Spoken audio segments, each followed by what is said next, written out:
welcome to the Hired Geek Podcast.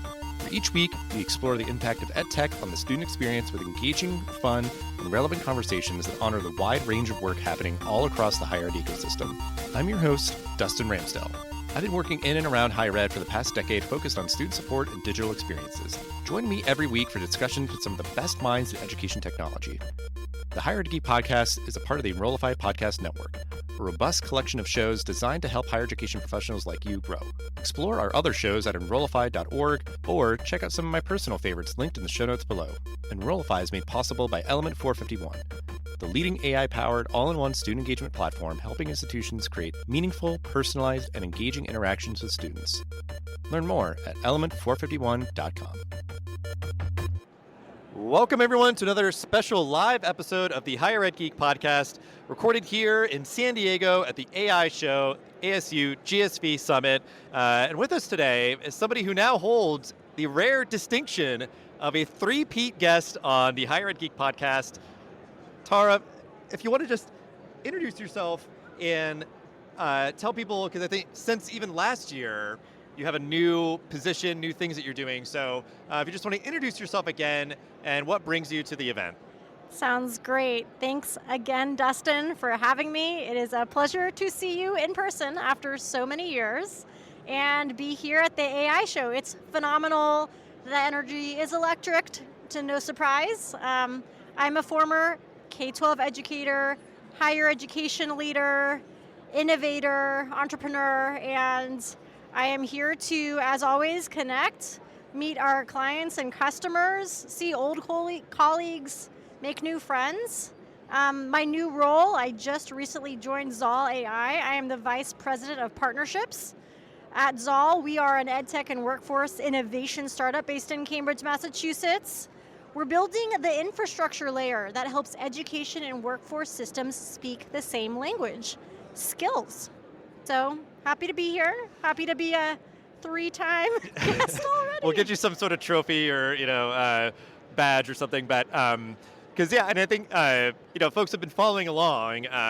In the recent past, we also had Kayvon, who you work with at Zal.ai. So it's been something that he kind of introduced me to it. I've been very curious about it. Excited that you're now also a part of it because you're just somebody that I know and respect and enjoy talking to and all of that. So it's almost like just that much more of a vote of confidence. Like you jumped on, so I'm just like, all right, but. I'm obviously singing the praises, but just in case folks don't know, if you just talk a little bit more about, what you're doing, like the platform, the tool, like sort of any tangible examples, I guess, of, what you're sort of offering out into sort of this higher ed ecosystem here. Absolutely. Happy to dive into the story. And yes, Kayvon Turan is our CEO. Zal was founded, oh my goodness, maybe just shy of 2 years ago by Kayvon and Joe Russo, who's the CTO, and Dr. Stephen Koslin. I'm bullish, I'm convicted, and so I've had the pleasure of jumping on board to a very early stage team with a really strong background in AI, business, and learning science.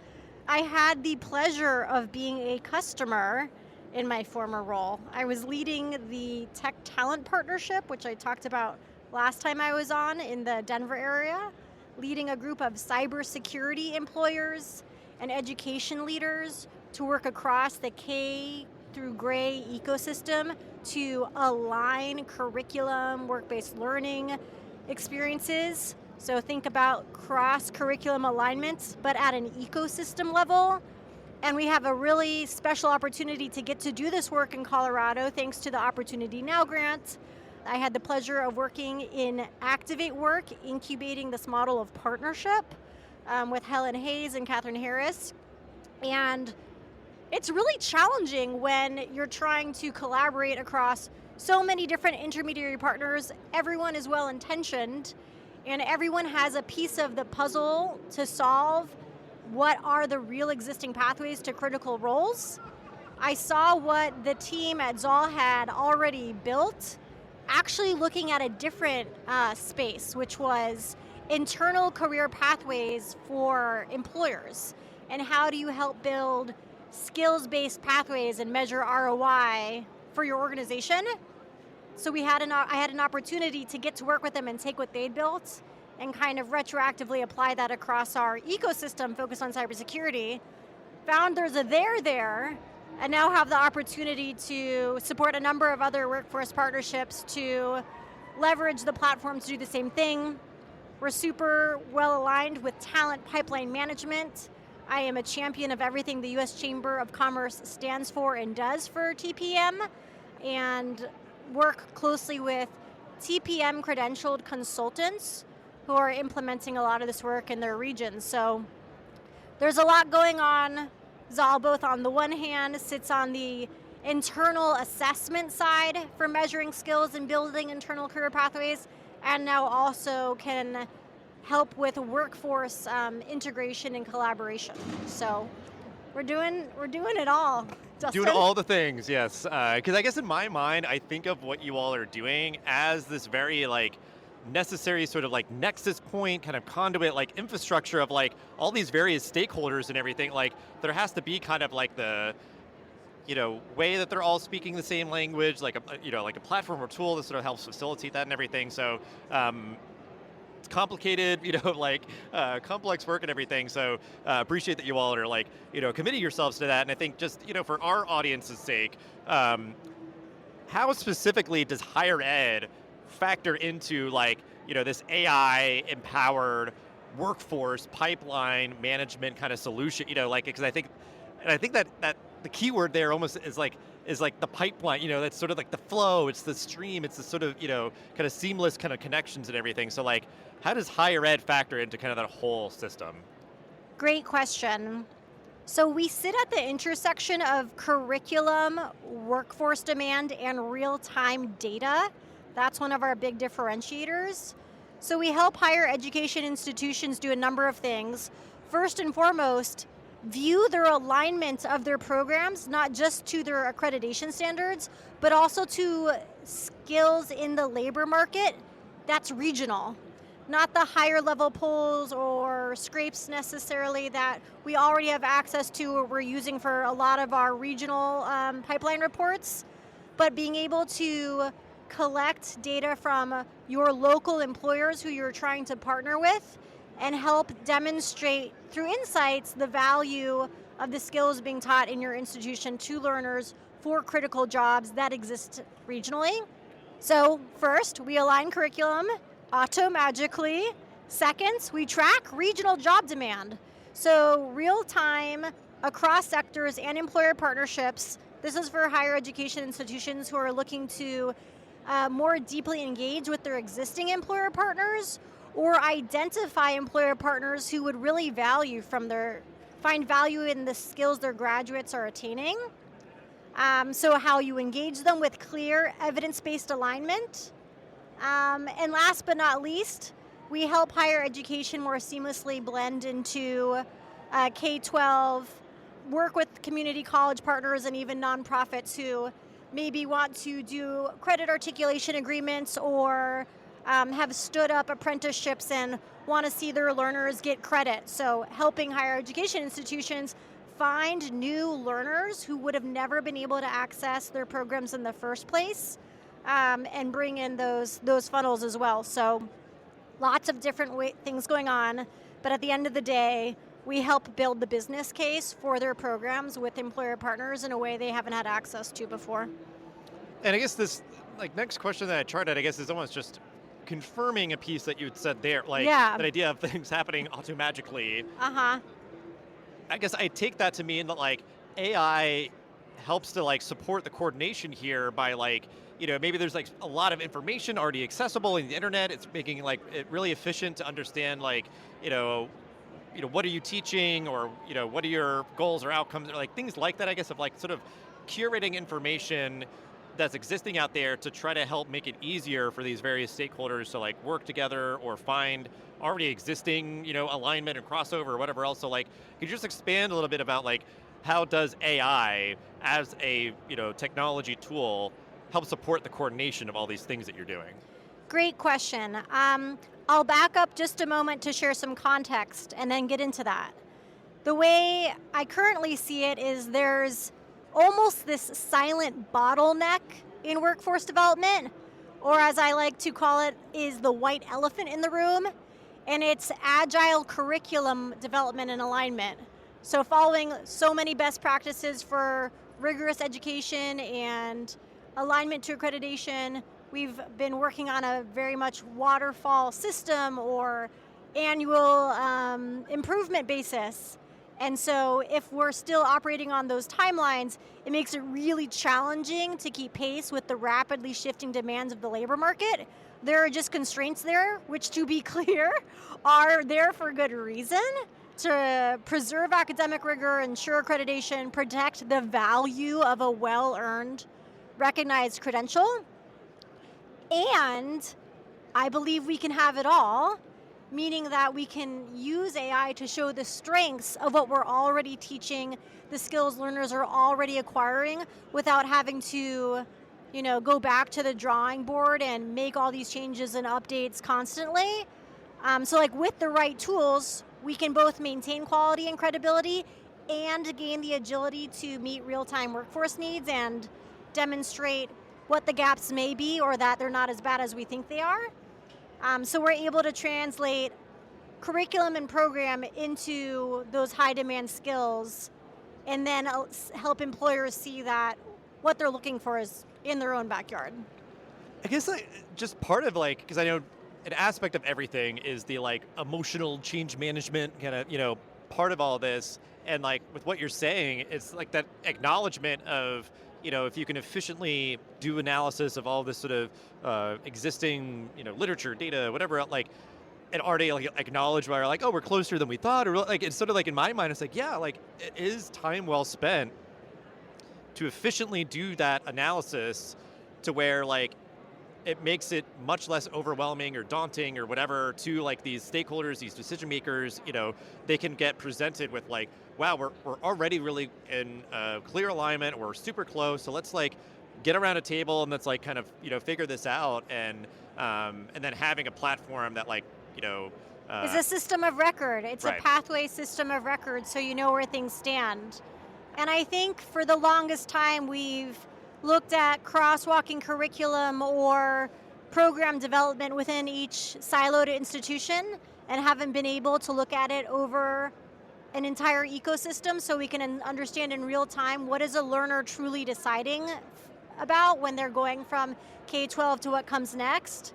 We all just want to see an outcome where a graduating senior really knows the cost, the time, and the skills they're going to require around 4 or 5 decisions so we can help them navigate in a way that's based in evidence and not just based in marketing and what we think the pathway is going to be, but based on actual agreements and the fact that employers have looked at these series of steps, pre-verified them, and decided to hire from whichever learners make these decisions and take these paths. That makes it a real pathway. If a group of employers has verified it, said they're going to hire from it, and then we tell learners about it. And it's really hard to do that across multiple institutions in one region without a shared system of record or way of seeing that, hey, we each have a part of the pie and puzzle to stitch together in a way that's really meaningful. Everyone has strengths.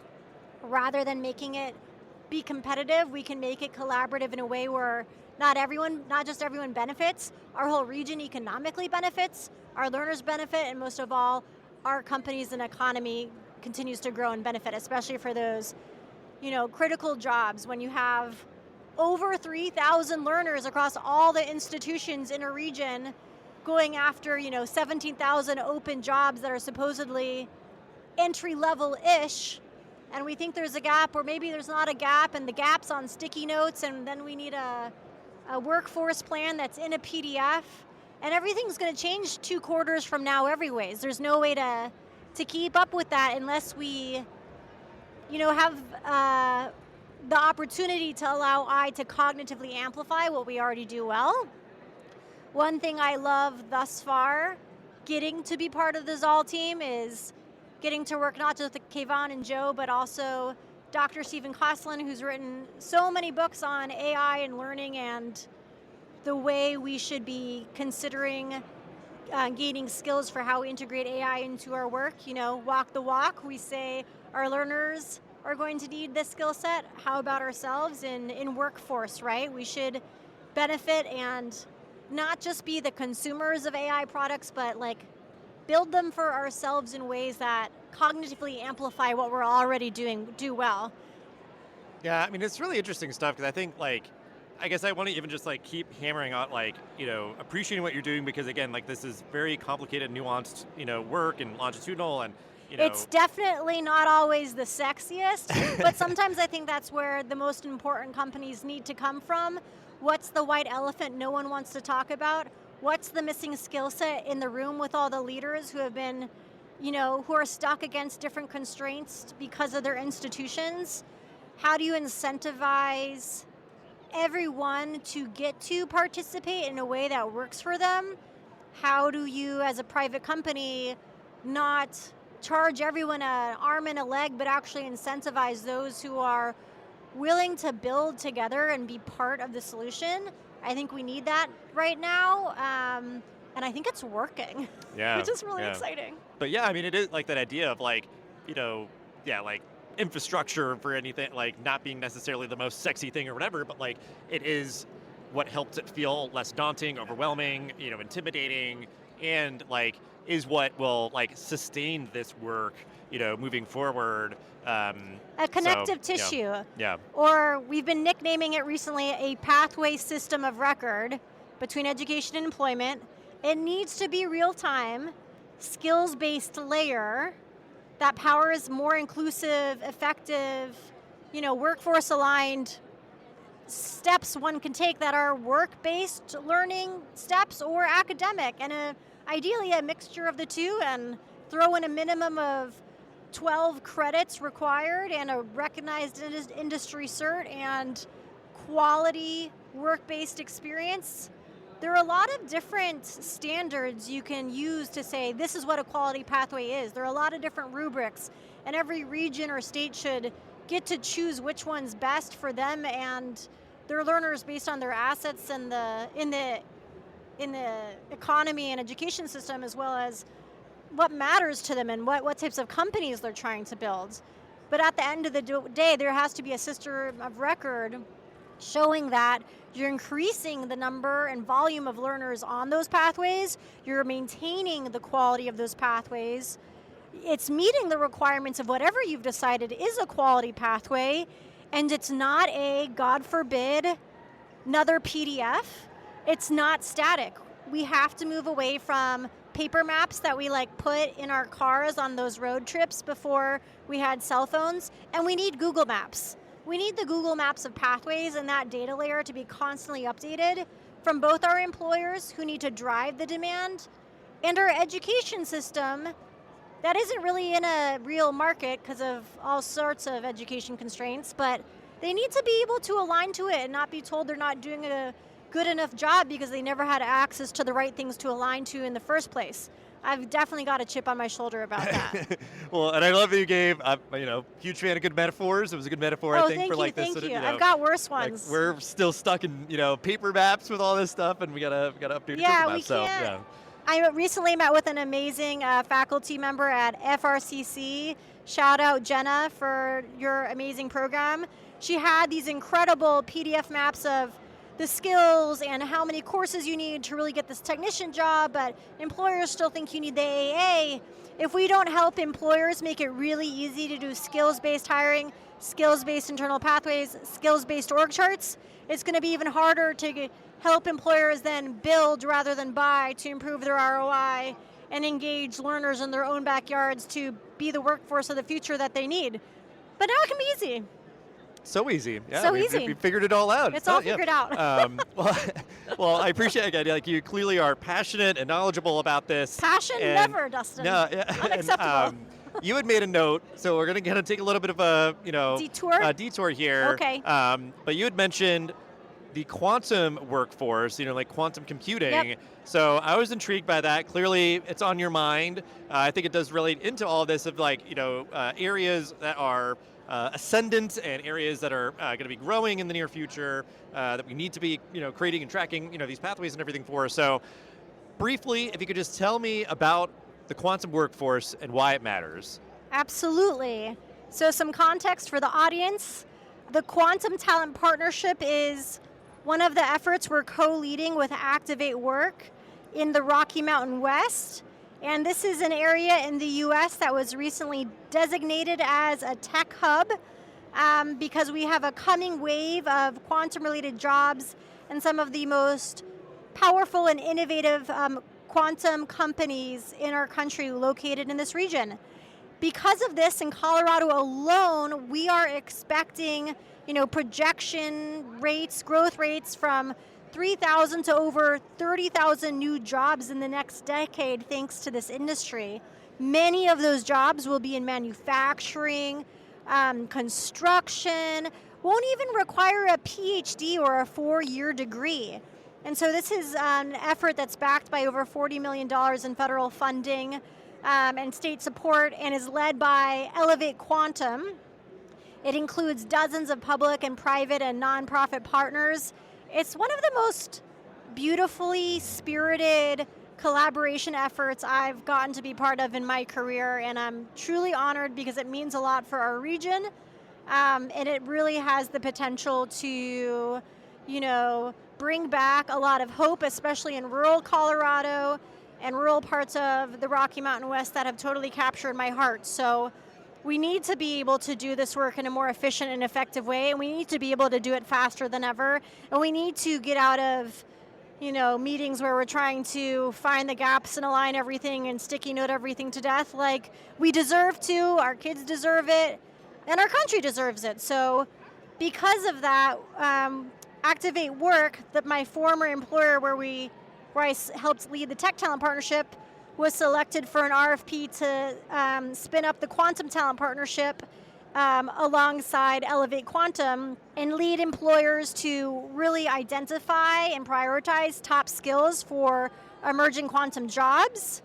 We're helping do skills-based job descriptions for the most critical roles, collecting all those curricular asset maps, so to speak, from the education system across 3 states. Get ready for that.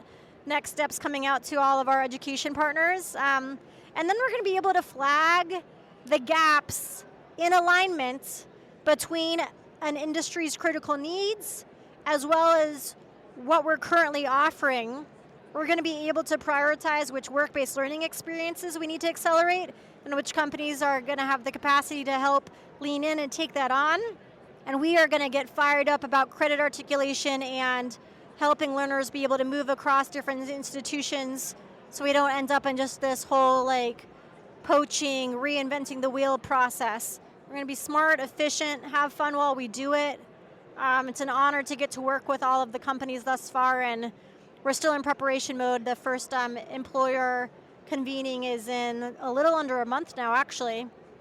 At the end of the day, we're able to deliver a pipeline health report, an insights report that gives education, industry, and government leaders a real-time view on how our pathways are aligned or not, so we can act quickly and efficiently and not have to do so in years. So it's not just about training for today's jobs. It's really we're trying to get at the heart of how do we build a nimble regional workforce system, one that really supports inclusive pathways from learners coming from every background imaginable, urban and rural communities.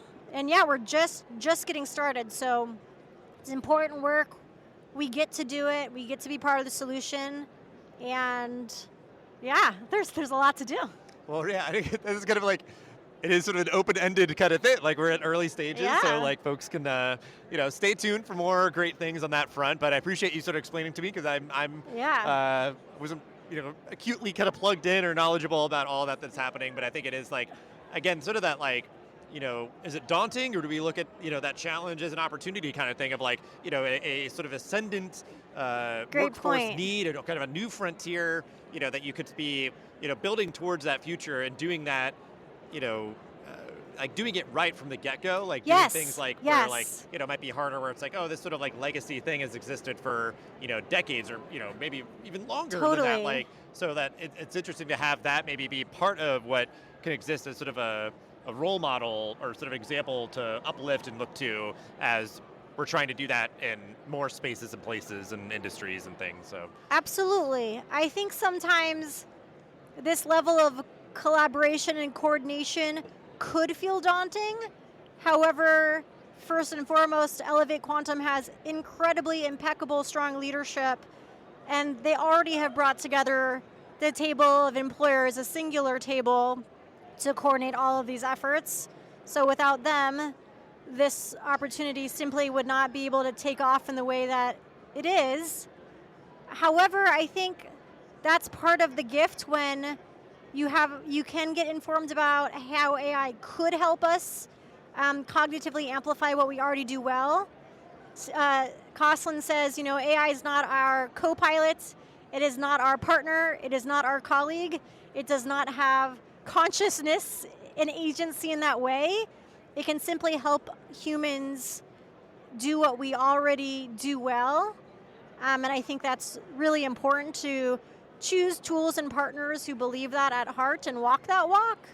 And it's, when it comes to complex matrix organizations or regions, you still need to have regional leadership and flexibility, but work together at the same time.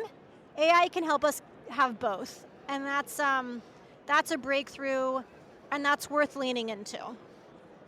Yeah, well, we've covered a lot of ground here, and I think it all is sort of acknowledgement of there's just a lot happening that is building sort of this new future of work and the kind of coordination of all the different stakeholders and everything. Yeah. So sure, it's a lot for people to process, but I appreciate you getting into it. We'll wrap here. We're going to tie it all together. What is your advice for higher ed leaders right now? For sure.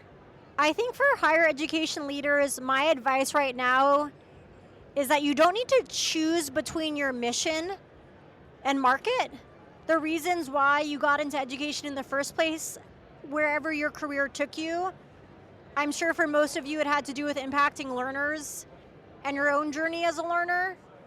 And with all the pressures from all of the changing markets and funding and all the reasons there are to be scared, I believe you don't have to choose. I believe you can do mission and market, you can align to both. I also think it's important to keep in mind that the future of higher education is agile, employer connected, and something we should fight for to keep radically human. Beautiful. That's great advice, call to action. And I mean, you're always doing cool stuff, so that's why I always like talking to you. Clearly passionate, knowledgeable, and you deserve your honor of being a three-peat guest. The first one, we'll see how long you hold on to it for. I am honored. I'll never go on another podcast. So we appreciate your time, ways to connect with you and what you're working on in the show notes. But thanks so much for hanging out with me, and have a good rest of your event. Likewise, Dustin, have so much fun at ASU GSV. The Hired Geek Podcast is a part of the Enrollify Podcast Network.